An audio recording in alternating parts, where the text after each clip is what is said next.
ನಮಸ್ಕಾರ. ಬನ್ನಿ ಇಂದಿನ ಈ ವಿಶ್ಲೇಷಣೆಯಲ್ಲಿ ನೇರವಾಗಿ ವಿಷಯಕ್ಕೆ ಬರೋಣ. ನಾವು ಇಂದು ಮಕ್ಕಳನ್ನು ಲೈಂಗಿಕ ಅಪರಾಧಗಳಿಂದ ರಕ್ಷಿಸುವ ಕಾಯ್ದೆ 2012 ಅಂದರೆ ಬಹುಮುಖ್ಯವಾದ ಪಾಕ್ಸೋ ಕಾಯ್ದೆಯ ಬಗ್ಗೆ ವಿವರವಾಗಿ ತಿಳಿದುಕೊಳ್ಳಲಿದ್ದೇವೆ. ಅಸಲಿಗೆ ಈ ಕಾಯ್ದೆ ಲೈಂಗಿಕ ಅಪರಾಧಗಳನ್ನು ಹೇಗೆ ವ್ಯಾಖ್ಯಾನಿಸುತ್ತೆ, ಶಿಕ್ಷೆಯ ಪ್ರಮಾಣ ಹೇಗಿದೆ, ಹಾಗೆ ಈ ಘೋರ ಅಪರಾಧಗಳನ್ನು ತಡೆಯೋಕೆ ಏನೆಲ್ಲ ಕ್ರಮಗಳನ್ನು ಕೈಗೊಳ್ಳುತ್ತೆ ಅನ್ನೋದನ್ನ ನಾವಿವತ್ತು ಅರ್ಥ ಮಾಡ್ಕೊಳ್ಳೋಣ. ಇದು ಪ್ರತಿಯೊಬ್ಬರೂ ಖಂಡಿತವಾಗಿಯೂ ತಿಳಿದಿರಲೇಬೇಕಾದ ವಿಚಾರ. ಈ ಸಂಕೀರ್ಣವಾದ ಕಾನೂನನ್ನ ಅರ್ಥ ಮಾಡ್ಕೊಳ್ಳೋಕೆ ಸುಲಭವಾಗುವಂತೆ 5 ಸ್ಪಷ್ಟ ವಿಭಾಗಗಳಾಗಿ ವಿಂಗಡಿಸಿದ್ದೀವಿ. ಕಾಯ್ದೆಯ ಉದ್ದೇಶ, ಅಪರಾಧಗಳ ವರ್ಗೀಕರಣ, ಡಿಜಿಟಲ್ ಅಪರಾಧಗಳು, ವರದಿ ಮಾಡುವ ಕರ್ತವ್ಯ ಮತ್ತು ಮಕ್ಕಳ ಸ್ನೇಹಿ ಕಾನೂನು ಪ್ರಕ್ರಿಯೆ. ಮೊದಲನೇ ವಿಭಾಗ, ಕಾಯ್ದೆಯ ಉದ್ದೇಶ ಮತ್ತು ಮೂಲಭೂತ ತತ್ವಗಳ ಸ್ಥಾಪನೆ. ಈ ಕಾಯ್ದೆ ಅಸಲಿಗೆ ರೂಪುಗೊಂಡಿದ್ದಾದ್ರೂ ಹೇಗೆ ಅಂತ ನೋಡೋಣ. ಈ ಕಾಯ್ದೆಯ ಪ್ರಸ್ತಾವನೆಯನ್ನೇ ಗಮನಿಸಿದ್ರೆ ಗೊತ್ತಾಗುತ್ತೆ. ಇದು 1992ರ ಮಕ್ಕಳ ಹಕ್ಕುಗಳ ಮೇಲಿನ UN ಒಪ್ಪಂದದಲ್ಲಿ ತನ್ನ ಬೇರುಗಳನ್ನ ಹೊಂದಿದೆ.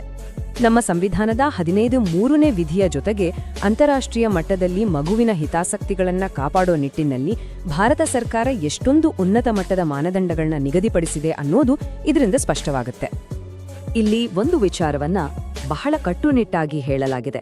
ಅದೇನೆಂದ್ರೆ, ಪ್ರತಿಯೊಂದು ನ್ಯಾಯಾಂಗ ಪ್ರಕ್ರಿಯೆಯ ಹಂತದಲ್ಲೂ ಮಗುವಿನ ದೈಹಿಕ, ಭಾವನಾತ್ಮಕ, ಬೌದ್ಧಿಕ ಮತ್ತು ಸಾಮಾಜಿಕ ಬೆಳವಣಿಗೆಗೇನೆ ಮೊದಲ ಆದ್ಯತೆ ಸಿಗಬೇಕು.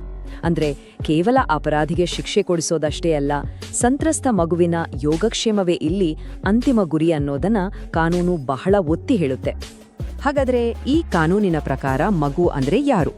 ಈ ಚೌಕಟ್ಟಿನಲ್ಲಿ 18 ವರ್ಷಕ್ಕಿಂತ ಕೆಳಗಿನ ಯಾವುದೇ ವ್ಯಕ್ತಿಯನ್ನ ಮಗು ಅಂತಲೇ ಕಟ್ಟುನಿಟ್ಟಾಗಿ ಪರಿಗಣಿಸಲಾಗುತ್ತೆ. ಇಲ್ಲಿ ಯಾವುದೇ ಗೊಂದಲಗಳಿಲ್ಲ, ಗಡಿರೇಖೆ ಅತ್ಯಂತ ಸ್ಪಷ್ಟವಾಗಿದೆ. ಈಗ ಎರಡನೇ ವಿಭಾಗಕ್ಕೆ ಬರೋಣ. ಲೈಂಗಿಕ ಅಪರಾಧಗಳ ವರ್ಗೀಕರಣ, ವ್ಯಾಖ್ಯಾನಗಳು ಮತ್ತು ಶಿಕ್ಷೆಗಳು. ಇಲ್ಲಿ ಕಾನೂನು ಬೇರೆ ಬೇರೆ ರೀತಿಯ ಅಪರಾಧಗಳನ್ನ ಹೇಗೆ ವಿಂಗಡಿಸುತ್ತೆ ಅಂತ ನೋಡೋಣ. ಈ ಅಂಶವನ್ನ ನಾವು ಸ್ವಲ್ಪ ಸೂಕ್ಷ್ಮವಾಗಿ ಗಮನಿಸಬೇಕು. ಕಾನೂನು ಸಾಮಾನ್ಯ ಅಪರಾಧವನ್ನ ಅಂದ್ರೆ ಸ್ಟ್ಯಾಂಡರ್ಡ್ ಅಫೆನ್ಸ್ ಅನ್ನ ಉಲ್ಬಣಗೊಂಡ ಅಥವಾ ಅಗ್ರವೇಟೆಡ್ ಅಪರಾಧದಿಂದ ಪ್ರತ್ಯೇಕಿಸುತ್ತೆ. ಉದಾಹರಣೆಗೆ, ಅಪರಾಧಿ ಒಬ್ಬ ಪೊಲೀಸ್ ಅಧಿಕಾರಿ, ಸಾರ್ವಜನಿಕ ಸೇವಕ, ಶಿಕ್ಷಕ ಅಥವಾ ಮಗುವಿನ ಸಂಬಂಧಿಕನಾಗಿದ್ರೆ, ಅಂದ್ರೆ ಮಗು ನಂಬುವಂತಹ ಅಧಿಕಾರಯುತ ಸ್ಥಾನದಲ್ಲಿದ್ದಾಗ ಕಾನೂನು ಇದನ್ನ ಹೆಚ್ಚು ಗಂಭೀರ ಅಂತ ಪರಿಗಣಿಸಿ ಅತ್ಯಂತ ಕಠಿಣವಾದ ದಂಡನೆಗಳನ್ನು ವಿಧಿಸುತ್ತೆ. ಶಿಕ್ಷೆಗಳ ಪ್ರಮಾಣದ ಬಗ್ಗೆ ಹೇಳೋದಾದ್ರೆ, ಇದು ನಂಬಲಾಗದಷ್ಟು ಕಠಿಣವಾಗಿದೆ. ಉಲ್ಬಣಗೊಂಡ ಭೇದಿಸುವ ಲೈಂಗಿಕ ದೌರ್ಜನ್ಯ ಅಂದ್ರೆ ಅಗ್ರವೇಟೆಡ್ ಪೆನಿಟ್ರೇಟಿವ್ ಸೆಕ್ಷುವಲ್ ಅಸಾಲ್ಟ್ ಸಾಬೀತಾದ್ರೆ ಕನಿಷ್ಠ 20 ವರ್ಷಗಳ ಕಠಿಣ ಜೈಲು ಶಿಕ್ಷೆ ಜೊತೆಗೆ ಮರಣದಂಡನೆ ಬೀಳುವ ಸಾಧ್ಯತೆಯೂ ಇರುತ್ತೆ. ಇನ್ನು ಸಾಮಾನ್ಯ ಲೈಂಗಿಕ ದೌರ್ಜನ್ಯಕ್ಕೂ ಕೂಡ ಕನಿಷ್ಠ 3 ವರ್ಷಗಳ ಶಿಕ್ಷೆ ಅಂತೂ ಖಚಿತ. ಈ ಕಾನೂನಿನ ದೂರದೃಷ್ಟಿ ಎಷ್ಟಿದೆ ಅಂದ್ರೆ, ಇದು ಕೇವಲ ಸಾಂಪ್ರದಾಯಿಕ ಅಪರಾಧಗಳನ್ನಷ್ಟೇ ಅಲ್ಲ, ಆಧುನಿಕ ಕಾಲದ ಕ್ರೌರ್ಯಗಳನ್ನು ಗುರಿಯಾಗಿಸುತ್ತೆ.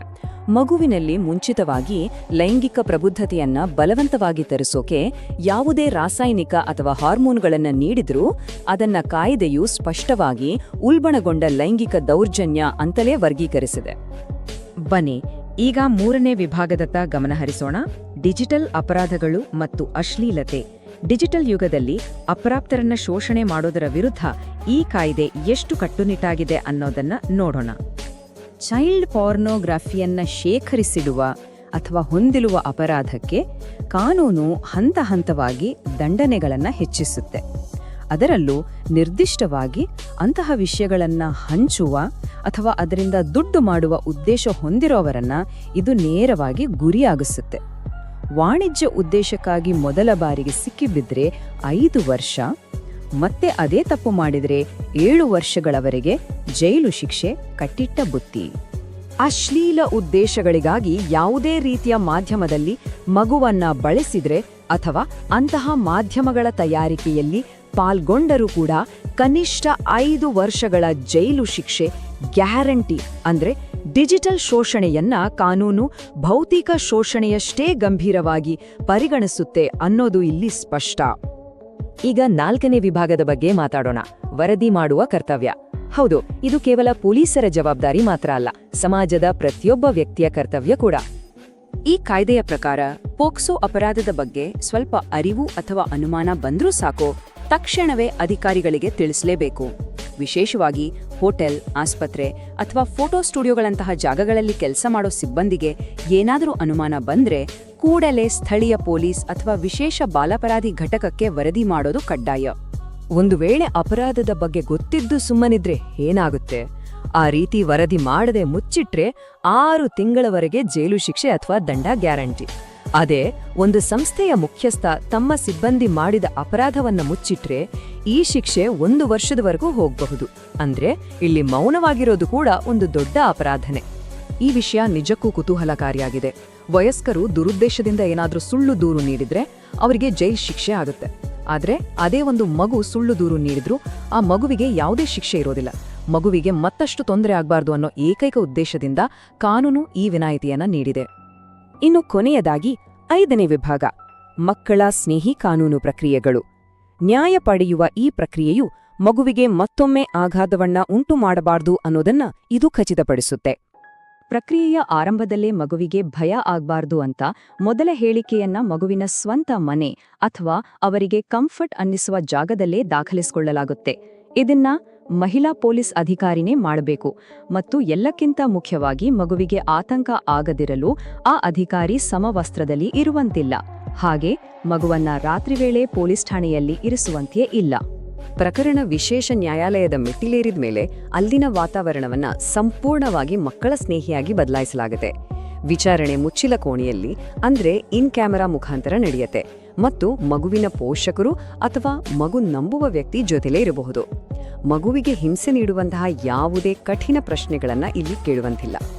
ಭೌತಿಕವಾಗಿ ಮಗುವಿಗೆ ಎಷ್ಟೆಲ್ಲ ರಕ್ಷಣೆ ನೀಡಲಾಗಿದೆ ಅಂದ್ರೆ, ಸಾಕ್ಷಿ ಹೇಳುವಾಗ ಮಗು ಆರೋಪಿಯ ಮುಖ ನೋಡಿ ಮತ್ತೆ ಭಯಪಡಬಾರದು ಅಂತ ವಿಡಿಯೋ ಕಾನ್ಫರೆನ್ಸಿಂಗ್, ಒಂದೇ ಕಡೆ ಕಾಣಿಸುವ ಕನ್ನಡಿಗಳು ಅಥವಾ ಪರದೆಗಳನ್ನ ಕಡ್ಡಾಯವಾಗಿ ಬಳಸಲಾಗುತ್ತೆ. ಇದು ನಿಜಕ್ಕೂ ಒಂದು ಅತ್ಯುತ್ತಮವಾದ ವ್ಯವಸ್ಥೆ. ಇಲ್ಲಿ ನ್ಯಾಯ ಸಿಗುವ ವೇಗಕ್ಕೆ ಬಹಳ ಆದ್ಯತೆ ಇದೆ. ವಿಶೇಷ ನ್ಯಾಯಾಲಯವು ಅಪರಾಧವನ್ನ ಪರಿಗಣಿಸಿದ 30 ದಿನಗಳೊಳಗೆ ಮಗುವಿನ ಸಾಕ್ಷ್ಯ ದಾಖಲಾಗಬೇಕು. ಇಡೀ ವಿಚಾರಣೆಯ ಪ್ರಕ್ರಿಯೆ ಕೇವಲ 1 ವರ್ಷದೊಳಗೆ ಪೂರ್ಣಗೊಳ್ಳಬೇಕು ಅನ್ನೋದು ಕಾನೂನಿನ ನಿಯಮ.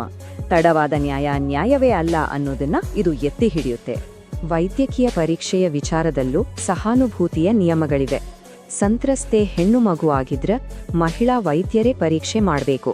ಆ ಸಮಯದಲ್ಲಿ ಪೋಷಕರು ಅಥವಾ ಮಗು ನಂಬುವ ವ್ಯಕ್ತಿ ಇರಲೇಬೇಕು. ಒಂದು ವೇಳೆ ಅವರ ಕೈಲಿ ಇರೋಕೆ ಸಾಧ್ಯವಾಗದಿದ್ರೆ ಆಸ್ಪತ್ರೆಯ ಮುಖ್ಯಸ್ಥರು ನೇಮಿಸಿದ ಬೇರೊಬ್ಬ ಮಹಿಳೆ ಅಲ್ಲಿರಬೇಕು. ಮಗುವಿನ ಘನತೆಗೆ ಇಲ್ಲಿ ಎಷ್ಟೊಂದು ಪ್ರಾಮುಖ್ಯತೆ ನೀಡಲಾಗಿದೆ ನೋಡಿ. ಈ ವಿಶ್ಲೇಷಣೆಯ ಕೊನೆಗೆ ಬಂದಿದ್ದೀವಿ.